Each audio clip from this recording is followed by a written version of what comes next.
ہے دین میں بھلائی دنیا و آخرت کی، پیغام شعیب کاشفی ہم سب کا رہنما ہے۔ الحمد للہ نحمده ونستعینه ونستغفره ونؤمن به ونتوکل علیہ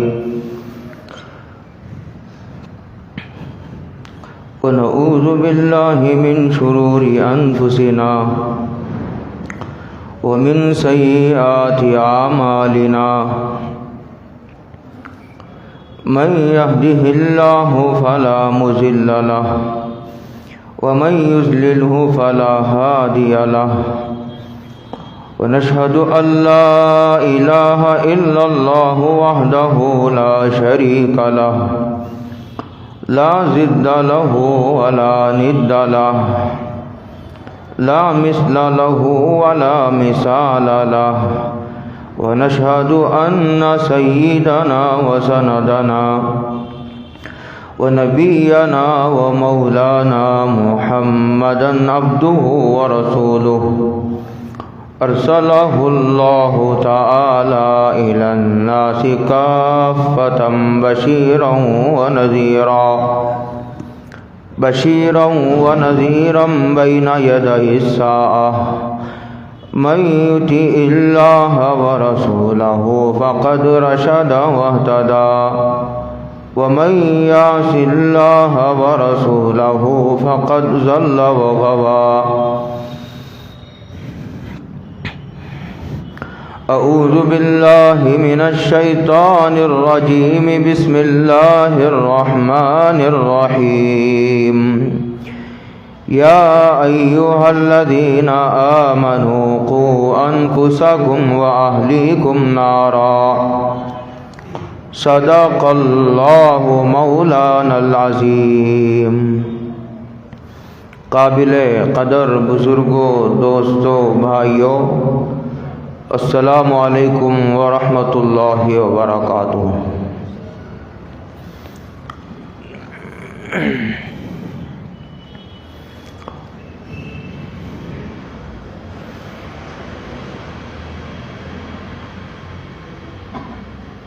اولاد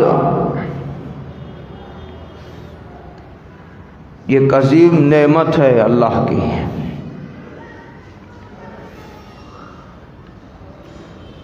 اولاد یہ اللہ کی امانت ہے،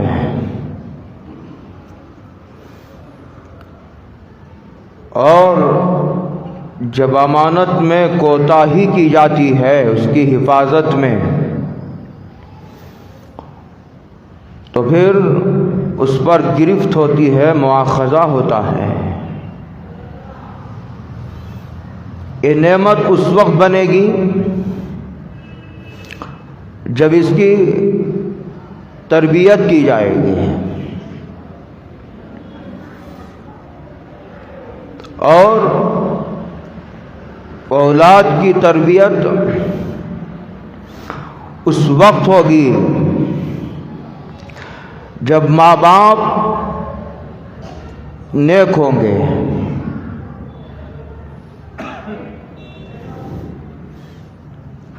لوگ کہتے ہیں کہ فلاں بچہ یتیم ہو گیا،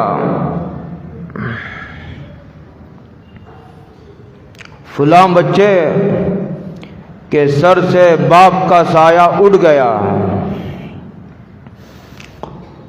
اور کتاب و سنت کی زبان میں یتیم اس بچے کو کہتے ہیں جو نابالغ ہو اور اس کے باپ کا سایہ سر سے اڑ گیا ہو۔ جب بچہ بالغ ہو جاتا ہے اس کے بعد اگر باپ کا انتقال ہوتا ہے تو اسے یتیم نہیں کہتے ہیں، لیکن اصل یتیم وہ ہے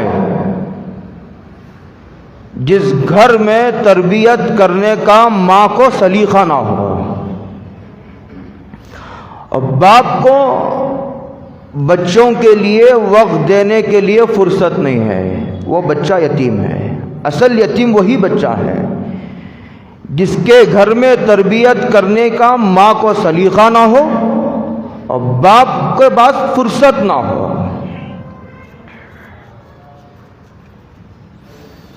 دو جمعہ پہلے اس عنوان پر تفصیلی خطاب جو آیت کریمہ خطبے میں تلاوت کی گئی ہے اس کے ذیل میں عرض کیا جا چکا ہے۔ جب ماں باپ نیک ہوتے ہیں تو بچے بھی نیک ہوتے ہیں، وہ بھی بڑے بنتے ہیں۔ اسی لیے علماء نے کتابوں میں لکھا ہے کہ لڑکا اپنے لیے نیک بیوی کا انتخاب کرے اور باپ اپنے بیٹے کے لیے نیک بہو کا انتخاب کرے۔ یہ بنیاد ہے۔ اگر یہ بنیاد بگڑ جاتی ہے تو پھر بچوں کی کوئی تربیت کا سوال ہی نہیں پیدا ہوتا ہے۔ یہ بنیاد ہے تربیت کی۔ فاروق اعظم حضرت عمر ابن خطاب رضی اللہ تعالی عنہ کا وہ واقعہ تاریخ نے کوٹ کیا ہے۔ ان کی عادت تھی شہر کا دورہ کرنے کی۔ رات کے وقت میں وہ گشت لگایا کرتے تھے، محلے کا، گلیوں کا گشت لگایا کرتے تھے۔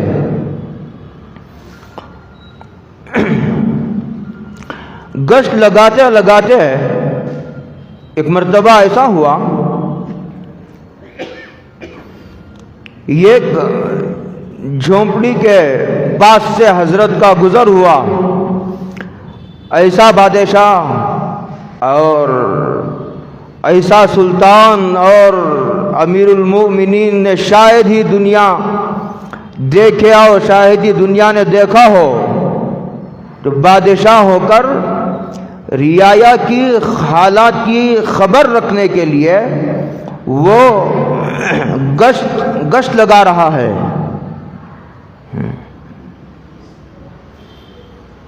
اور گلی گلی، کوچے کوچے، در در کے ٹھوکریں کھاتا ہے امیر المومنین۔ لوگ آسان سمجھتے ہیں ذمہ داری کو، عہدے کو۔ باپ کو ان کے اولاد کے بارے میں پوچھا جائے گا اور ذمہ دار کو ان کے ماتحتوں کے بارے میں پوچھا جائے گا، اور جو جتنا بڑا ذمہ دار ہوتا ہے اس کے کندھوں پر اتنی ہی بڑی ذمہ داری عائد ہوتی ہے۔ فاروق اعظم ہم سب کے آقا رضی اللہ تعالی عنہ کا وہ مشہور تاریخی جملہ بھی لکھا ہے کتابوں میں۔ حضرت فرمایا کرتے تھے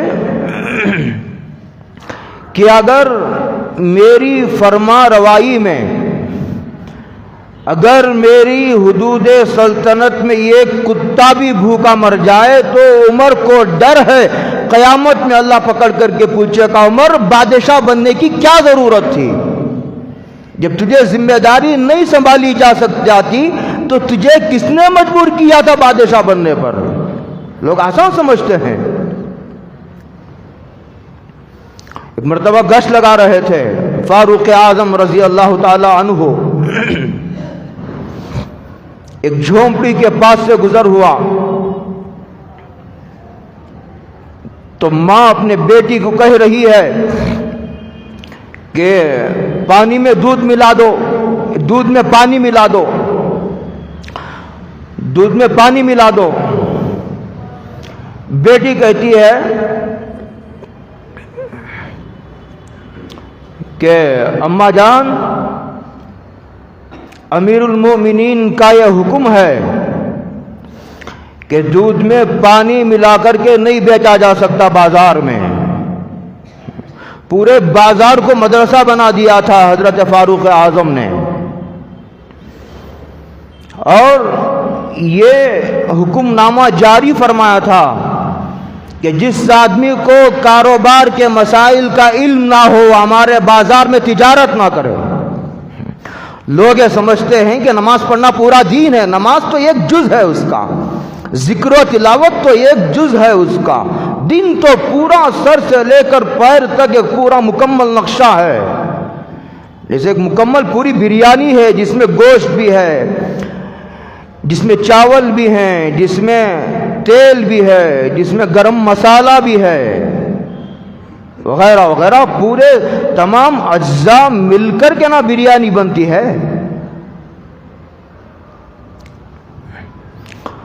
جب بیٹی نے کہا ماں سے, اماں جان امیر المؤمنین کا یہ حکم ہے کہ دودھ میں پانی نہیں ملایا جا سکتا,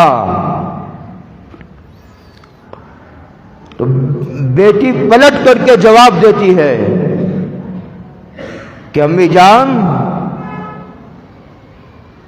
ماں نے کہا, بیٹی کہتی ہے کہ امیر المؤمنین کا یہ حکم ہے کہ دودھ میں پانی نہیں ملایا جا سکتا. تو ماں نے کہا کہ اتنی رات میں کہاں امیر المؤمنین تو سو رہے ہوں گے, امیر المؤمنین کو کیا خبر ہوگی. تو بیٹی پھر پلٹ کر کے جواب دیتی ہے کہ امی جان, عمر کو اگر خبر نہ ہو تو عمر کا خدا کہاں گیا؟ فَأَيْنَ اللَّهُ, عمر کا خدا تو جاگ رہا ہے, وہ تو آسمانوں سے دیکھ رہا ہے.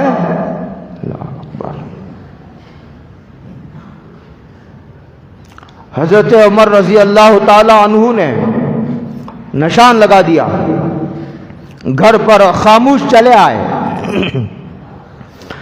اس کے بعد دوسرے دن دربار میں طلبی ہوئی, بلایا گیا, پوچھا گیا کہ کل رات ایسا ایسا واقعہ پیش آیا. کہاں ٹھٹک گئے, پہلے اول وہلا میں تو ٹھٹک گئے.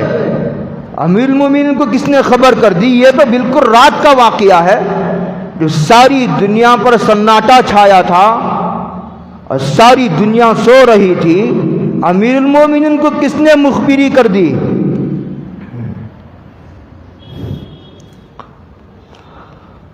کہاں ایسا واقعہ پیش آیا تھا؟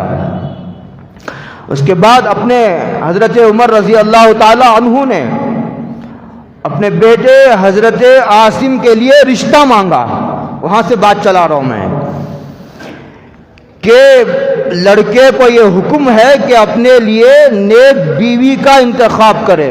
یہ اس بیان کی کڑی ہے جو 2 جمعہ پہلے عرض کر چکا ہوں. اور باپ کو یہ حکم ہے کہ اپنے بیٹے کے لیے نیک بہو کا انتخاب کرے. اس لیے کہ میں ہمیشہ کہا کرتا ہوں, اصل یتیم وہ بچہ نہیں ہے جس کے سر سے اس کے باپ کا سایہ اٹھ گیا ہو. اصل یتیم وہ بچہ ہے جس کے گھر میں تربیت کرنے والی ماں نہ ہو, ماں کو تربیت کرنے کا سلیقہ ہی نہیں ہے, اور باپ کے پاس وقت ہی نہیں ہے اپنے بچوں کو وقت دینے کے لیے. باپ مصروف ہے کاروبار میں اور ماں کو تربیت کا سلیقہ نہیں ہے. تو بچے 3 کاس کے ہو جاتے ہیں. بچے ایسے ماں باپ کے بچے بڑے نہیں ہوتے. تو فاروق اعظم نے کہا کہ میں اپنے بیٹے کے لیے تمہاری اس بیٹی کا رشتہ مانگتا ہوں. ایک بادشاہ کا انتخاب دیکھیے, اسی بیٹے سے اس لڑکی سے یہ ایک بیٹی پیدا ہوئی. حضرت عاصم کو ایک بیٹی پیدا ہوئی. اس بیٹی سے عمر ابن عبدالعزیز پیدا ہوئے جو بالاجماع خلیفہ راشد ہیں. عمر ابن عبدالعزیز, جہاں 4 خلفاء کا نام آتا ہے وہاں عمر ابن عبدالعزیز کا نام بھی آتا ہے. یہ ایک عمر ہیں جو خطاب کے بیٹے ہیں, یہ ایک عمر ابن عبدالعزیز ہے. ان کو بھی امت نے خلیفہ راشد مانا ہے، بہت بڑا خلیفہ راشد۔ آپ کو سناؤں تو حیران ہو جائیں گے آپ، لوگوں کے پاس 4 پیسے آتے ہیں، وہ بھی امت کے، وہ بھی پوری ملت کے پیسے آتے ہیں تو گڑبڑ مچاتے ہیں لوگ۔ عمر ابن عبدالعزیز بادشاہ ہیں، ایک مرتبہ گھر گئے،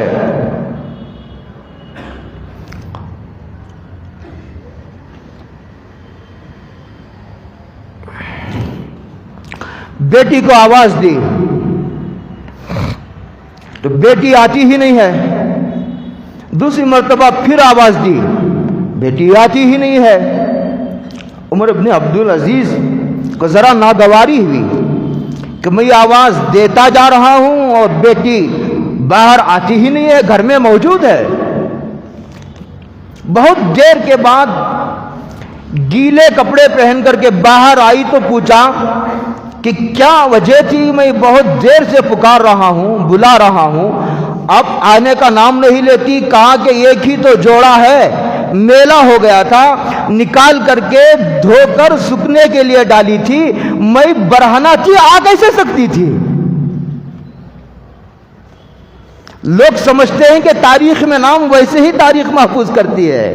ایک مرتبہ داخل ہوئے گھر میں تو بچیاں پیاز کے ساتھ روٹی کھا رہی تھی، اس وقت کا بادشاہ تھا عمر ابن عبدالعزیز۔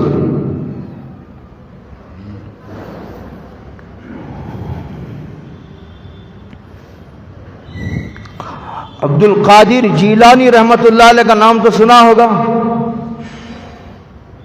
پیران پیر جن کو دنیا کہتی ہے، جن کی مجلس واعظ میں 70,000 لوگ شریک ہوتے تھے اس زمانے میں۔ اس زمانے میں 3 بزرگ بہت مشہور تھے، ایک سید احمد کبیر رفاعی رحمت اللہ علیہ، اور ایک حضرت عبد القادر جیلانی رحمت اللہ علیہ، اور ایک علامہ ابن الجوزی رحمت اللہ علیہ۔ یہ تینوں اس وقت کے اساتین تھے۔ ان کے مجلس میں بھی 70,000 لوگ، ان کی مجلس میں بھی 70-80 ہزار لوگ، ان کی مجلس میں بھی 70-80 ہزار لوگ شریک ہوتے تھے اس وقت۔ اور عبد القادر جیلانی رحمت اللہ علیہ کی مجلس میں عموماً اللہ کی رحمت پر بیان ہوتا تھا، لیکن کبھی جلال میں آ جاتے تھے اور اللہ کا غصہ اور قہر بیان کرنے لگتے تھے، کئی جنازے نکل جاتے تھے۔ یہ اثر تھا زبان میں عبد القادر جیلانی رحمت اللہ علیہ کی۔ کہتے ہیں لوگ، انہیں بچوں کی تربیت کی بنیاد بتا رہا ہوں، کہتے ہیں کہ یہ ایک مرتبہ ان کے ایک والد تھے، وہ ایک نہر پر وضو کر رہے تھے،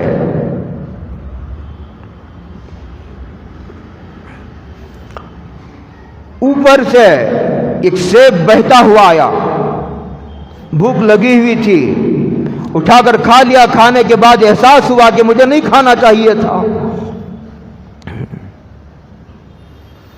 ہمارے ایک بزرگ نے خط لکھا، ایک بزرگ کو، وہ جو خط لکھا وہ مدرسے کے لیٹر ہیڈ پر لکھا، اور یہ لکھا کہ مدرسے کے حالات ذرا ٹھیک نہیں ہیں، اب دعا فرما دیجئے۔ تو پلٹ کر کے انہوں نے جواب لکھا، جب خط مدرسے کے لیٹر پیڈ پر لکھو گے تو حالات نہیں آئیں گے تو کیا آئیں گے؟ یہ مدرسے کا لیٹر ہیڈ تمہارے باپ کا ہے؟ لوگ مدرسے کی چیز کھا جاتے ہیں، پیسوں میں احتیاط نہیں کرتے، بجلی کا استعمال کرتے ہیں۔ ہمارے اکابر مدرسے کا کھانا نہیں کھاتے تھے، وہ تو بچوں کے لیے ہے، اپنے پیسوں سے کھاتے تھے، اپنے گھر سے منگا کر کھاتے تھے، اگر کبھی کھا لیا پیسے جمع کروا دیے۔ مدرسے کا پنکھا نہیں استعمال کرتے تھے، مدرسے کی بجلی نہیں استعمال کرتے تھے۔ حضرت شیخ جسے ساری دنیا شیخ الحدیث کہتی ہے، آپ سوچتے ہوں گے کہ دنیا میں تو ہزاروں شیخ الحدیث ہیں، اس کو ہی کیوں لوگ شیخ الحدیث کہتے ہیں؟ جو مدینے میں جنت البقیع میں دعا بھی تھی، ان کی تمنا بھی تھی حضرت فاطمہ کے اقدام عالیہ کے پاس آرام فرما رہے ہیں حضرت شیخ الحدیث زکریا صاحب نور اللہ مرقدہ، اور جب حدیث پڑھاتے تھے تو مدرسے کی سیدری پر بیٹھتے تھے، اور جب سبق ہو جاتا تھا وہ سیدری ہٹا دیتے تھے۔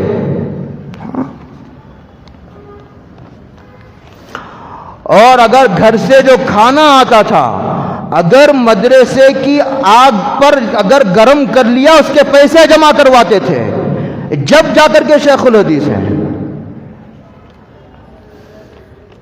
کھا لیا اس کے بعد احساس ہوا ارے مجھے نہیں کھانا چاہیے تھا، اب کیا تلافی ہوگی؟ تلاش کرتے کرتے یہ باغ کے پاس پہنچے، بہت بڑا باغ تھا، وہ سیب کا باغ تھا۔ ان کو خیال ہوا کہ اور اس کی ٹہنیاں جھکی ہوئی نہر میں پڑی ہوئی تھی، اور ان کو خیال ہوا، غالب گمان ہوا کہ شاید اسی ٹہنیوں سے ٹوٹ کر سیب گرا ہوگا، اور بہتا بہتا نیچے آ گیا، میں نے کھا لیا۔ اندر گئے تو ایک آدمی تھا، پوچھا بھائی یہاں سے سیب بہتا ہوا آیا اور میں نے اٹھا کر کھا لیا۔ مجھے غالب گمان یہ ہے کہ شاید وہ اسی باغ کا سیب ہو۔ وہ جو باغ والا تھا وہ بھی بڑا صاحب نظر تھا، اس نے کہا ہاں اسی کا ہوگا، اس لیے کہ اسی کی ٹہنیاں جھکی ہوئی ہیں۔ تو انہوں نے کہا کہ اس کی تلافی کیا ہے؟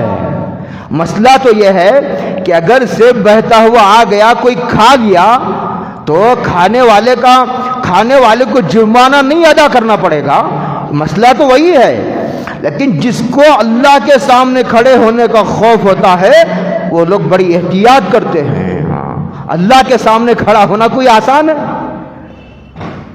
لوگ کہتے ہیں جب مریں گے تو دیکھ لیں گے، کیا دیکھ لو گے؟ کیا عذاب قبر وہ صرف ڈرانے کے لیے کہا گیا تھا؟ وہ کوئی سچی باتیں نہیں تھی، وہ بنی بنائی باتیں تھی۔ مرنے کے بعد کیا دیکھو گے؟ وہاں رشوت نہیں چلے گی، وہاں کوئی تمہاری کثرت نہیں چلے گی، وہاں دادا گیری نہیں چلے گی، تو کیا تلافی؟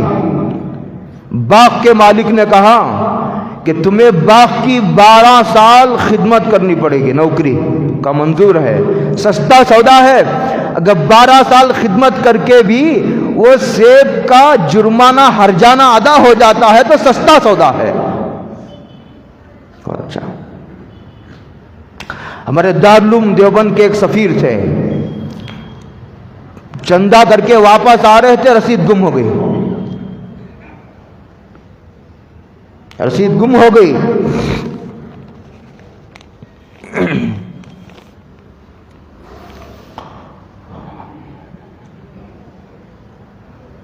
بعد میں جب وہ پہنچے کہا کہ اس طرح کا معاملہ ہوا ہے، رسید گم ہو گئی، کہ پیسے گم ہو گئے، رسیدیں موجود ہیں۔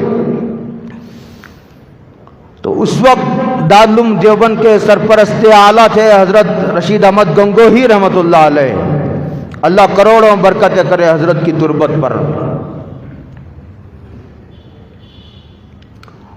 انہوں نے بھی فتویٰ لکھ کر کے بھیجا، کیونکہ کوئی زیادتی نہیں ہوئی ہے سفیر کی طرف سے، اس لیے اس رقم کو خزانے میں جمع کرانا اس سفیر کے ذمہ واجب نہیں ہے۔ یہ شرعی مسئلہ لکھ کر کے حضرت نے بھیجا۔ جب فتویٰ دارالعلوم دیوبند پہنچا اور اس سفیر کو دکھایا گیا، اس وقت کے سفیر بھی ایسے تھے۔ حضرت مولانا قاری محمد طیب صاحب رحمۃ اللہ علیہ نے لکھا ہے، دارالعلوم دیوبند کا ایک زمانہ وہ گزرا ہے، محتمم تو محتمم ہے، استاذ تو استاذ تھا، شیخ الحدیث تو شیخ الحدیث ہوتا تھا۔ دارالعلوم دیوبند کا جو دربان ہوتا تھا وہ بھی صاحب نسبت بزرگ ہوتا تھا۔ ایک زمانہ دارالعلوم میں ایسا بھی گزرا ہے، دکھایا گیا۔ تو انہوں نے کہا کہ کیا ساری کی ساری کتابیں رشید احمد نے میرے ہی لیے پڑھی تھی؟ جا کر رشید احمد کے دل سے پوچھاؤ، اگر یہ واقعہ ان کے ساتھ پیش آتا تو کیا کرتے؟ نہیں مانا فتویٰ، اپنی ایک زمین تھی بیچ کر کے خزانے میں رقم جمع کرائی۔ یہ اللہ کے سامنے کھڑے ہونے کا خوف تھا، یہ مسئلہ نہیں تھا۔ 12 سال خدمت کی، اس کے بعد پوچھا ہو گیا ہرجانہ؟ کہا کہ نہیں ایک اور شرط پوری کرنی پڑے گی معافی کے لیے. وہ کیا؟ کہا کہ میری ایک بیٹی ہے، وہ نہ سنتی ہے، نہ دیکھ سکتی ہے، نہ بول سکتی ہے، بہری بھی ہے، اندھی بھی ہے، گونگی بھی ہے، اپاہج بھی ہے، چل بھی نہیں سکتی. کہا اچھا، اس سے شادی کرنی پڑے گی. انہوں نے کہا منظور ہے، اگر یہ جرم معاف ہوتا ہے اور تو مجھے یہ سزا بھی منظور ہے. سزا ہی تو تھی. نکاح ہو گیا. نکاح کے بعد جب کمرے میں داخل ہوئے اپنی دلہن کے، تو کیا دیکھتے ہیں کہ حور پری ہے، نہایت حسین و جمیل اور اچھی بھالی چنگی، کان بھی ہیں، سلام کرتے ہیں تو جواب بھی دیتی ہے. جب سنی نے تو جواب کیسے دی؟ جب سلام کا جواب دی، جب گونگی ہے تو بولی کیسے؟ اور اس نے دیکھا بھی، فوراً کمرے کے باہر آ گئے. ایک جرم کی سزا تو 12 سال کاٹی ہے، اب پھر ایک جرم کروں گا تو پتہ نہیں اور کتنی سزا بھگتنی پڑے گی. بھاگے دوڑے ان کے والد کے پاس آئے. آپ نے تو کہا تھا کہ اندھی ہے، گونگی ہے اور بہری ہے اور اپاہج ہے، یہ تو چنگی ہے، آنکھ بھی ہیں، اس کے کان بھی ہیں، اس کی زبان بھی ہے، اس کے ہاتھ پیر بھی ٹھیک ہے، کیا ماجرا ہے؟ انہوں نے کہا اندھی کا مطلب یہ ہے کہ اس نے کبھی غیر محرم کو نہیں دیکھا، اور بہری کا مطلب ہے کہ اس نے کبھی غلط بات نہیں سنی، اور گونگی کا مطلب ہے کہ اس نے کبھی غلط بات نہیں کی، کسی کو اپنی زبان سے اس نے تکلیف نہیں دی. اور پیر کا مطلب یہ اس کے پیر کبھی ہمارے گھر کے دہلیز کے باہر نہیں گئے. باپ کا وہ حال اور ماں کا یہ حال.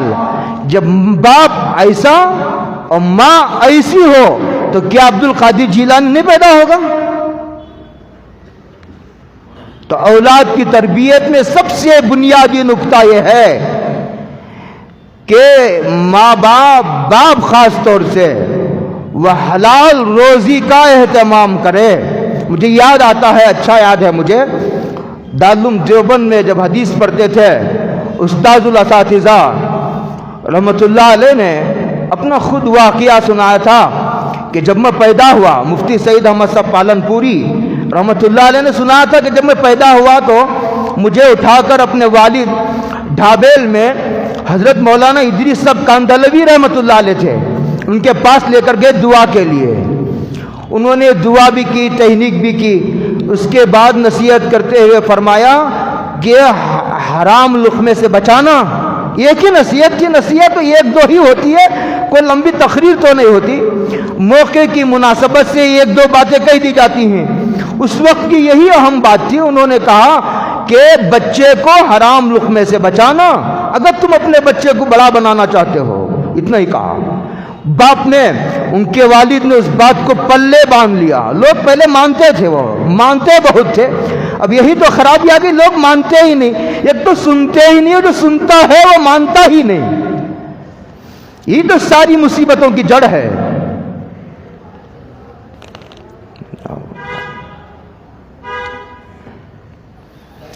حضرت رسول اللہ صلی اللہ علیہ وسلم تربیت کا انداز، ایک مطلب مسجد نبی میں بیٹھے ہیں، حضرت حسین تشریف لائے. حضرت حسین یا حضرت حسن، کھجوروں کا ڈھیر لگا ہوا ہے صحن میں، تو اٹھا کر ایک کھجور منہ میں ڈال لیا. فوراً بچے تیزی سے اٹھا کر منہ میں ڈال لیتے ہیں. تو حضور نے فرمایا کخ کخ، تھوکو تھوکو اسے، اور پھر انگلی ڈال کر کے نکالا. فرمایا کہ نہ ہم جو ہے سادات میں سے ہیں، ہم انبیاء کے معاشرے کے خاندان سے ہیں، ہم نبی کے خاندان کے لوگ ہیں، اور ہمارے لیے صدقہ جائز نہیں ہے. انا لا ناکل الصدقہ. مشتبہ چیز سے تک اپنے بچوں کو بچانے کا اہتمام کرے.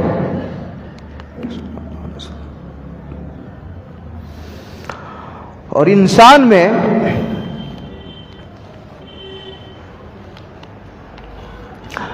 انسان جو ہے وہ نقال واقع ہوا ہے. جو چیز دیکھتا ہے فوراً نقل کر لیتا ہے، جو چیز دیکھا فوراً نقل کر لیا، جو چیز دیکھا فوراً نقل کر دیا۔ بچہ بڑا نقال ہوتا ہے، اسی لیے جب گھر میں بچہ پیدا ہو جائے تو ماں باپ کو بہت سنبھل جانے کی ضرورت ہے، اس لیے کہ بچہ ہر ایک ادا دیکھتا ہے ماں باپ کی، جیسا دیکھتا ہے ویسے ہی نقل کرتا ہے، وہ بات اس کے دل کی گہرائیوں میں اتر جاتی ہے، وہ بات پھر ذہن سے نہیں نکلتی۔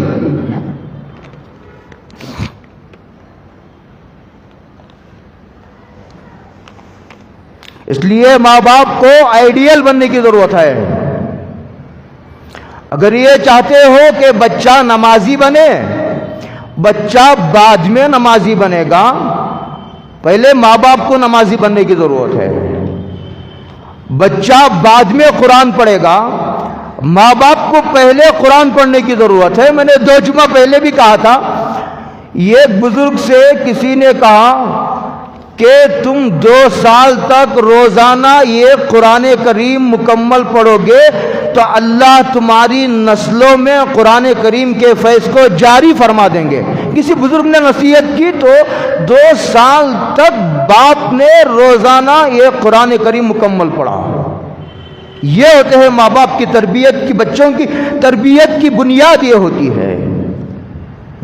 2 سال تک پڑھا تو مہینے وہ واقعہ سنا کر کے کہا تھا مکمل قرآن نہیں پڑھ سکتے، ٹھیک ہے، ایک پارہ بھی نہیں پڑھ سکتے، ایک پارہ 20 پیج کا ہوتا ہے، 20 صفحے کا ایک پارہ ہوتا ہے، تو ایک پارہ تو پڑھو، چلو اچھا ایک پارہ نہیں پڑھ سکتے، چلو اور نیچے اتر کر کے میں کہتا ہوں ترقی ہوگی، ایک صفحہ تو پڑھو، ایک صفحہ بھی نہیں پڑھ سکتے۔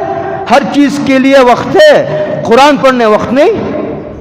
اچھا اس سے آگے بڑھ کر کے میں نے کہا تھا کہ ایک پارہ ایک صفحہ نہیں پڑھ سکتے، ایک آیت بھی نہیں پڑھ سکتے، کتنا وقت لگے گا ایک آیت پڑھنے میں؟ ایک آیت تو پڑھو، اور اگر ایک آیت پڑھنے میں تکلیف ہوگی کم سے کم قرآن اٹھا کر دیکھو تو صحیح، پہلے زیارت تو کرو، دیدار تو کرو قرآن کریم کی، ہو سکتا ہے کہ وہ دیدار قبول ہو جائے اور قرآن کریم پڑھنے کی توفیق ہو۔ قرآن دیکھنا شروع کر دو، آج سے زیارت شروع کر دو۔ لوگ کہاں کہاں کی زیارت کو جاتے ہیں، وہ بیت المقدس دیکھنے جاتے ہیں، پتہ نہیں کہاں کہاں کی لوگ زیارت کرنے کے لیے، عمارتوں کی زیارت کرنے کے لیے جاتے ہیں، کرو، برا نہیں ہے، وہ اس تفصیل میں نہیں جانا چاہتا۔ میں کہتا ہوں قرآن ہر گھر میں رکھا ہوا ہے، کیا تم نے کبھی قرآن کی زیارت کی؟ میں حانس نہیں ہوں گا اگر قسم کھاؤں گا، مجمع میں شاید بہت لوگ ایسے ہوں گے جنہوں نے قرآن کی زیارت کر کے عرصہ ہو گیا ہوگا، پڑھنا تو دور کی بات ہے۔ کیا میں غلط کہہ رہا ہوں؟ کیا قرآن کریم مظلوم نہیں ہے؟ لوگ کہتے ہیں مسلمانوں پر ظلم ہو رہا ہے، جب تم قرآن پر ظلم کرو گے تو پٹو گے اور پٹو گے، عزتیں نیلام ہوں گی۔ جب ماں باپ نماز پڑھیں گے تو نہ بچے پڑھیں گے، جب ماں باپ ذکر کریں گے تو نہ بچے ذکر کریں گے، جب والدین قرآن پڑھیں گے تو نہ بچے دیکھیں گے بچوں کی آنکھیں۔ ہمارے فاروق بھی بڑے عجیب بات کہتے ہیں، ہمارے ذمہ دار ہیں پوری ریاست کے دعوت و تبلیغ کے، ایک بڑی اچھی بات فرماتے ہیں بار بار، کہتے ہیں کہ جب بچہ پیدا ہوتا ہے بلکہ 4 ماہ کا ہو جاتا ہے، 120 دن کا ہوتا ہے، تو کہتے ہیں بچے کا آڈیو اور ویڈیو کا سوئچ آن ہو جاتا ہے، اب موت پر بند ہوگا، آڈیو کا سوئچ بھی آن، اس کے ویڈیو کا سوئچ بھی آن، دونوں سوئچ آن، اب موت پر آف ہوں گے۔ بچہ دیکھ رہا ہے، ہر چیز دیکھ رہا ہے، ماں باپ کی چیز دیکھ رہا ہے، اسی لیے کہا جاتا ہے اچھی صحبتوں میں لے جاؤ، اچھے لوگوں کو زیارت کراؤ، اچھے لوگوں کا دیدار کراؤ، اچھے لوگوں کی باتیں سناؤ۔ اسی لیے بچہ پیدا ہوتا ہے تو اذان دی جاتی ہے، اقامت کہی جاتی ہے، اسے نیک باتیں بتاؤ، سوتے وقت اسے اچھے اچھے انبیاء کے قصے سناؤ، کھاتے وقت پیار سے اسے قصے سناؤ. جب بچے اچھے موڈ میں ہوں, سفر میں ساتھ ہوں, اچھے اچھے بزرگوں کے قصے سناؤ, تب نہ بچے نیک بنیں گے. ہاں, اسی لیے بری صحبتوں سے بچاؤ. یار بد مارے بد سے بھی خطرناک ہے. مار کہتے ہیں سام کو, بری صحبت زہریلے سام سے بھی زیادہ خطرناک ہوتی ہے. بلکہ امام غزالی کروڑوں رحمتیں کرے, امام غزالی کی خبر پر اللہ کہا, امام غزالی نے لکھا بری صحبت شیطان سے بھی خطرناک ہوتی ہے. شیطان صرف وسوسہ ڈالتا ہے, مجبور نہیں کرتا. برا دوست ہاتھ پکڑ کر کے برائی میں ملوث کر دیتا ہے. تو برا دوست خطرناک ہوا یا جو ہے وہ شیطان خطرناک ہوا, یہ ایک حیثیت سے, اب من کل الوجوہ نہیں, یہ ایک حیثیت سے بری صحبت. یہ نظر رکھو بچہ کہاں جا رہا ہے, کہاں آ رہا ہے. تربیت کرو بچوں کی, ان پر نظر رکھو, وقت دو بچوں کو, ان کا درد سنو, ان کی ایک ایک حرکت پر نظر رکھو.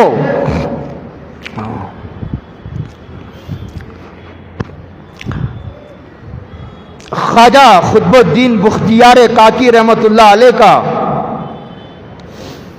واقعہ ساری دنیا جانتی ہے.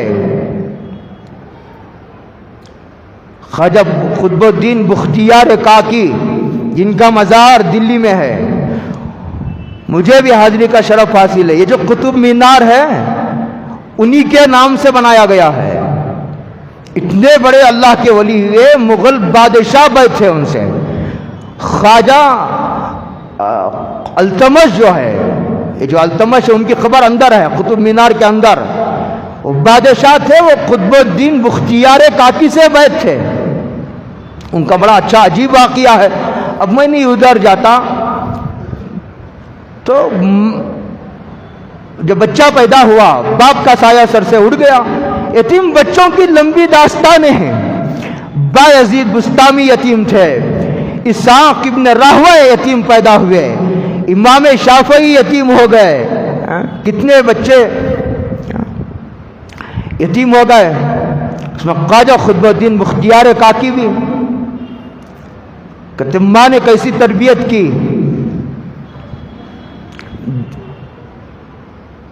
بچہ جب روٹی مانگتا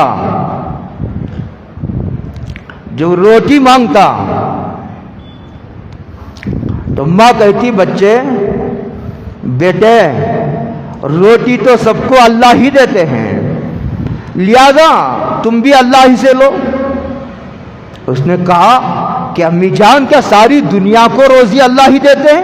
کہاں ساری دنیا کو اللہ ہی دیتے ہیں. مزاج بنایا جا رہا ہے, ذہن بنایا جا رہا ہے, بچے کا یقین پیدا کیا جا رہا ہے.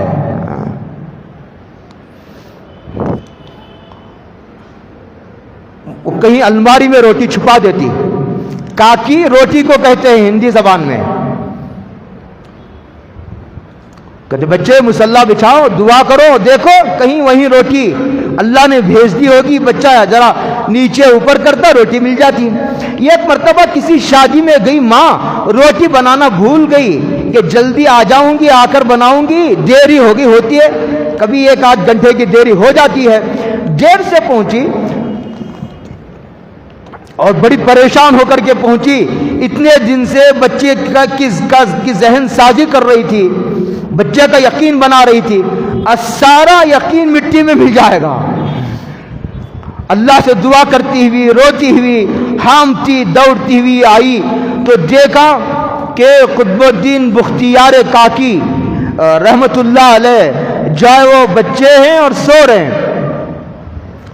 ماں نے روٹی بنائی جلدی جلدی, اس کے بعد بچے کو اٹھایا کہ بیٹا کھانا کھا لیا؟